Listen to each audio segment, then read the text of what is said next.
continuer sur les différents éléments de votre livre. Sur justement le fait de diminuer le rôle de l'État, vous voulez aussi diminuer justement son pouvoir législatif. Est-ce que vous pouvez préciser un petit peu l'idée? Oui, je pense qu'il ne faut pas diminuer le pouvoir législatif de l'État, il faut carrément le supprimer. Aujourd'hui, la Constitution, alors la Constitution c'est 4 textes, hein, c'est la Constitution de 58, ajoutée à la Déclaration des droits de l'homme de 1789, ajoutée au préambule de la Constitution de 1946 et la Charte de l'environnement de 2004. Donc ces 4 textes qui constituent notre table constitutionnelle donnent tout le pouvoir législatif à l'État, d'une part, et ne pose pas de limite à la loi. C'est-à-dire que la loi peut, enfin, l'État qui dispose de tout le pouvoir législatif peut légiférer dans tous les domaines. On ne trouve rien dans la Constitution mettant une limite à la loi. Alors aujourd'hui, il reste encore quand même quelques domaines où la loi n'intervient pas. Je rappelle que nous avons en France 11 000 lois et 140 000 décrets répartis en 74 codes juridiques. Tous les domaines de l'activité sont codifiés par un code spécifique, code rural, code de la navigation fluviale, code des sociétés, code du commerce, code du travail, etc., code civil, code pénal. Bon. Il y en a 74. Il reste quand même quelques domaines, notamment dans le domaine de la vie privée, où la loi n'intervient pas. Mais c'est simplement parce que ça ne s'est pas trouvé comme ça, et qu'il y a un certain usage qui fait qu'il y a des domaines dans lesquels le législateur ne s'est pas encore aventuré. Mais il n'y a pas de garde-fou qui existe dans la Constitution. Donc on peut très bien imaginer qu'aujourd'hui on est quand même dans une situation relativement sereine, sociologiquement. On peut très bien imaginer que les choses puissent changer et dans ce cas, il n'y a rien dans la Constitution qui permet à la loi d'aller aussi loin qu'elle le désire. Le problème que ça pose justement de diminuer ou surtout de supprimer le pouvoir législatif de l'État ou d'un système fédéral, parce que certains préfèrent la fédération, notamment les libertaires préfèrent le système fédéral à un système étatique. Ceci dit, le mode d'élaboration des lois est un peu différent, mais enfin à la fin il y a toujours des lois. Et le problème si on laisse tomber ces différents systèmes, donc si j'ai bien saisi, vous proposez donc de remplacer le contrat, en fait c'est un système de loi réalisé par des élus, par un système de contrat individuel. Le problème que ça en pose deux, c'est que le contrat individuel, c'est en fait le contrat entre deux individus, mais on part du principe qu'ils sont égaux. Or, dans la société, dans un système capitaliste en particulier, même dans un système qui serait, on va dire, socialiste, tout le monde n'est pas égaux, il y a des divergences dans le sens où, prenons déjà les systèmes capitalistes. Il y a déjà parmi l'employeur et le salarié, ou des personnes qui sont très puissantes économiquement et les autres, et du coup ça crée une inégalité, ça crée du coup la loi du plus fort. C'est pour ça justement qu'on a inventé la République, qu'on a inventé les fédérations, pour faire en sorte que ce soit l'intérêt général et la majorité qui décident les lois et non pas le plus fort du système. Je ne suis pas du tout contre ce que vous dites. Je suis en accord avec tout ce que vous venez de dire. Le contrat, dire que je donne tout au contrat, c'est une caricature. Aujourd'hui, c'est déjà le cas. Aujourd'hui, la loi valide les contrats.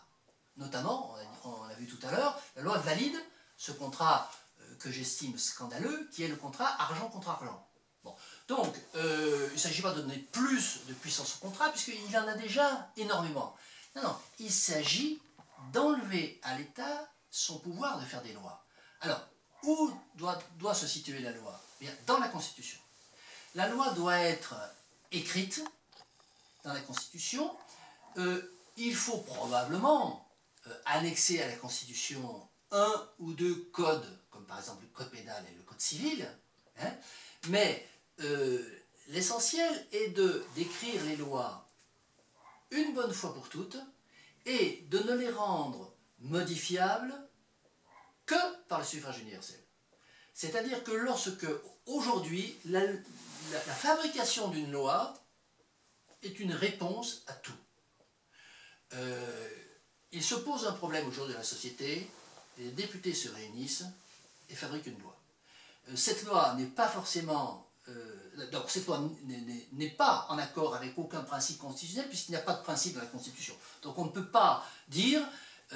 alors, il y a le Conseil constitutionnel, c'est une chose qui existe, qui est supposée vérifier si la loi est constitutionnelle ou pas. Mais ce pauvre comité Théodule n'a pas grand travail, puisqu'il n'y a pas de principe dans la loi, il y a très très peu de possibilités pour un conseil de vérification de la loi pour dire cette loi n'est pas conforme à la Constitution.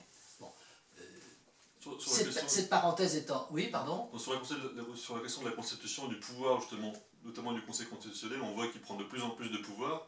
Et par exemple, on a vu dernièrement qu'il y avait une loi qui avait été faite qui consistait à contraindre les entreprises, par rapport à la loi Florange, contraindre les entreprises à trouver un repreneur sous peine de sanction, et le Conseil constitutionnel a interdit ça en disant, partant du principe que c'était contraire au droit de propriété. Donc si on part de ce principe-là, on voit que le Conseil constitutionnel a un pouvoir conséquent, dans la mesure où finalement cet argument-là, il peut être rétorqué absolument à toutes les lois qui limitent la propriété des entreprises privées.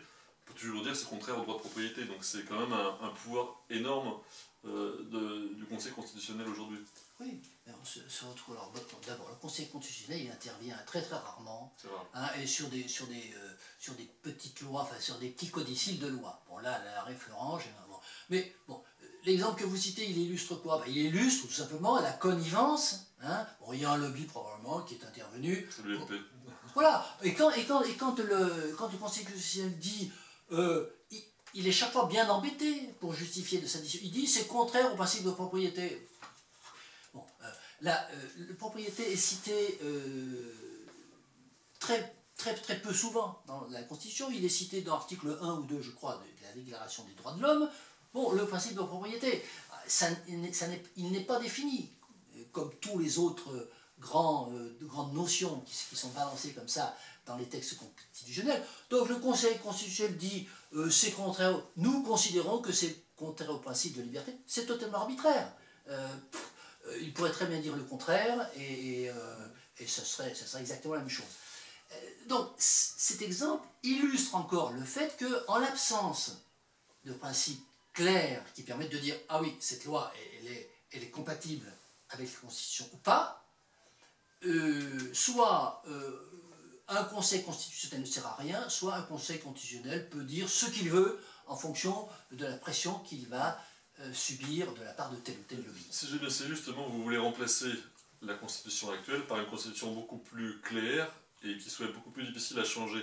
Le problème des lois et des principes, c'est que l'interprétation est toujours très subjective, et on le voit dans le cas du Conseil constitutionnel, et que si, donc c'est très subjectif, et en plus c'est pas adapté, la société évolue, donc si c'est trop rigide, si tout ce mécanisme législatif est trop rigide, et qu'on ne veut pas le changer, vous fixiez à 80% des électeurs le fait de pouvoir changer les choses, ça va devenir de plus en plus incompatible ou en décalage avec la réalité, d'une part, et d'autre part, si on peut finalement pas trop l'interpréter, de fait il est toujours interprété, parce qu'en fait la loi est toujours interprétée par les uns et les autres à sa manière.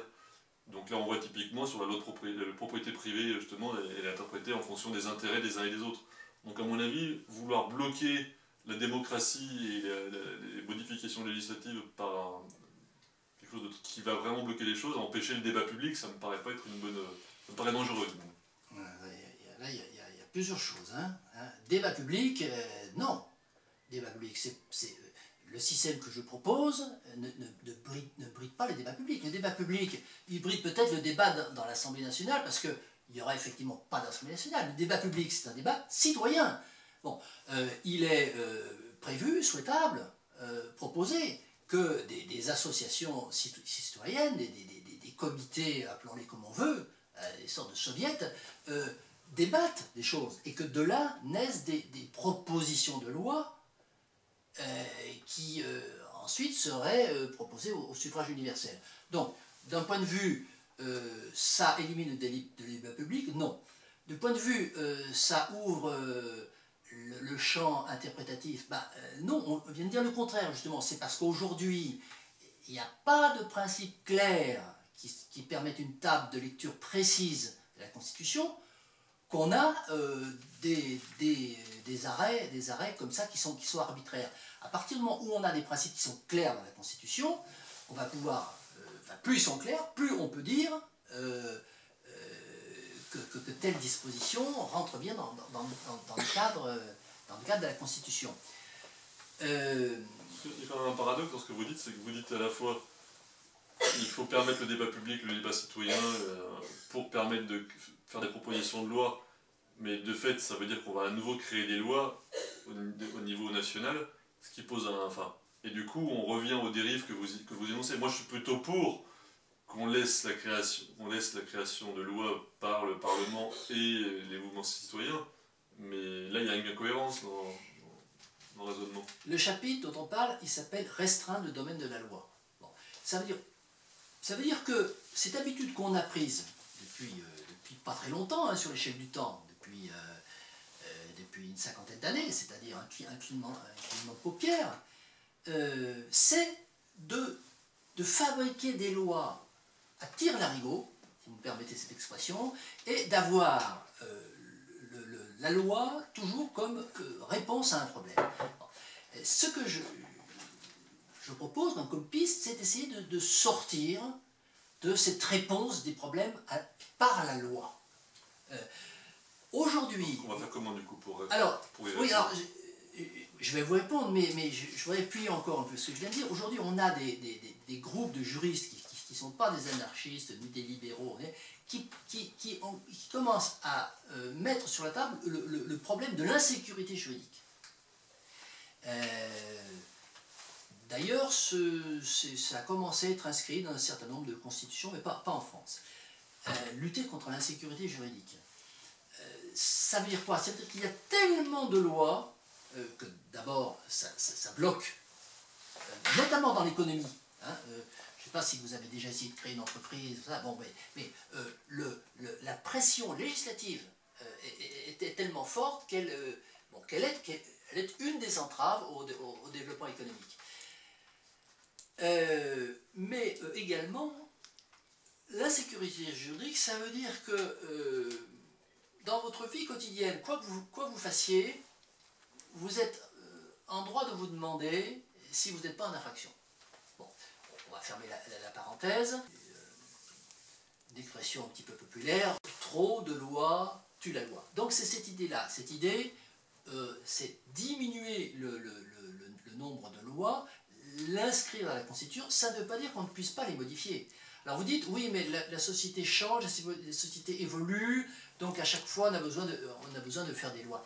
Justement, moi je propose de réfléchir sur cette idée. Donc par rapport aux différentes façons de légiférer, effectivement on a différents modèles, mais que ce soit pour avoir justement faire des lois démocratiques, il y a différents modèles, mais autant je pense que la démocratie économique, on peut facilement faire des progrès, notamment en remplaçant globalement par des services publics et des coopératives, autant la démocratie politique, et donc la question des lois, c'est beaucoup plus difficile. Si on prend l'exemple libéral, l'exemple libéral, c'est de dire on diminue les lois et autres, et le pouvoir législatif pour faire des contrats privés, et donc en fait finalement laisser le pouvoir aux acteurs privés. Ça c'est à mon avis une dérive. Après il y a la dérive étatiste, qui consiste à dire effectivement on va tout encadrer avec des lois, et on arrive à une lourdeur des lois, celle que vous critiquez. Et après on a la proposition, souvent des anarchistes, en disant il y a la proposition de remplacer l'État par une fédération, et comme si ça allait tout résoudre. En gros, plus d'État. Mais en réalité, plus d'État, si c'est à la fois plus d'État, si ça devient une fédération à la place, fédération, ça peut être des fois encore plus long à gérer, puisque les décisions elles partent d'en bas pour monter au sommet. Et donc c'est plus démocratique de ce point de vue-là, parce que ça part d'en bas, mais ça peut être beaucoup plus long, beaucoup plus rigide. Et le problème aussi des fédérations, c'est qu'il y a des concurrences entre fédérations, et qu'il manque justement de la dimension républicaine de l'État. Il faudrait faire une sorte de fédéralisme républicain, qui permet justement, donc la limite du fédéralisme, c'est qu'il y a des concurrences entre fédérations, et que certaines fédérations n'ont pas envie, par exemple, de créer une loi pour le salaire minimum, parce que ça ne les arrange pas. Et donc à un moment donné, la fédération, elle doit trouver une dimension supérieure, on pourrait dire républicaine, qui permet quand même d'assurer une solidarité collective, par exemple une loi, un salaire minimum, qui concerne par exemple toute la France et pas uniquement quelques régions. Donc c'est pour ça que, en gros, le système fédéral anarchiste, on va dire, ou fédéral tout court, le système étatiste avec les dérives staliniennes, etc., et puis ou le système libéral, dans les trois cas, on arrive quand même à un blocage. Donc je pense qu'il ne faut pas tout d'un coup imaginer qu'on va trouver... en tout cas, moi, j'ai pas encore trouvé de solution, ou pas vu de solution toute simple, qui permette finalement d'éviter chacune de ces dérives, quoi. Oui, alors dans tous les systèmes que vous venez de décrire, en montrant leurs limites et leurs dérives possibles, à mon sens, il manque toujours une composante qui est les principes de base. Et c'est l'idée que j'essaye de développer, que de toute façon je pense qu'une constitution est nécessaire, mais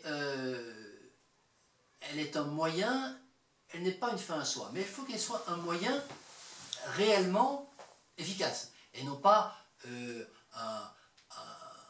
un chiffon de papier, comme disait Napoléon, les traités, ils appelaient des chiffons de papier, un chiffon de papier qui permet de lui faire dire tout et n'importe quoi. Et la condition pour qu'une constitution ne puisse pas être interprétée un petit peu comme on veut par le pouvoir en place, c'est qu'il y ait des principes clairement définis et dont on voit bien les bornes de départ et d'arrivée. Et il me semble que les trois principes liberté, égalité, fraternité sont des principes suffisants pour peu qu'on les définisse complètement et correctement pour faire la structure d'une constitution. C'est là que ça devient... Mais moi, je pense que les deux principes fondamentaux de la démocratie, ça a bien été perçu par les rédacteurs de la Constitution française et la Révolution française, c'est liberté et égalité. Mais globalement, on se rend compte qu'il y a deux visions. Enfin, à chaque fois, il y a les démocrates libéraux qui veulent la liberté d'abord, et puis les démocrates socialistes qui veulent l'égalité d'abord. Et donc, c'est deux visions de la démocratie qui s'opposent très rapidement. Oui, tout à fait, mais c'est parce que la liberté n'est pas définie, et l'égalité n'est pas définie non plus, et la fraternité non plus n'est pas définie. Or, il ne s'agit pas effectivement de donner une définition des trois et de l'appliquer, parce que la liberté absolue n'est pas possible, l'égalité absolue n'est pas possible, la fraternité totale n'est pas possible. Si on reprend l'image de Rousseau de l'homme non civilisé qui a une liberté totale bornée uniquement par les contraintes de la nature, le jour où il décide de vivre en société, qu'il établit un contrat social, à partir de ce jour, on va renier sa liberté. Donc c'est une question de curseur. Où est-ce qu'on met le curseur de la liberté? Où est-ce qu'on met le curseur de l'égalité? Où est-ce qu'on met le curseur de la fraternité? Et je pense que c'est ça que doit définir une constitution. Donner une définition de ces trois principes, mais surtout dire où est-ce qu'on met le curseur. Et on est obligé de constater que ça n'est pas fait.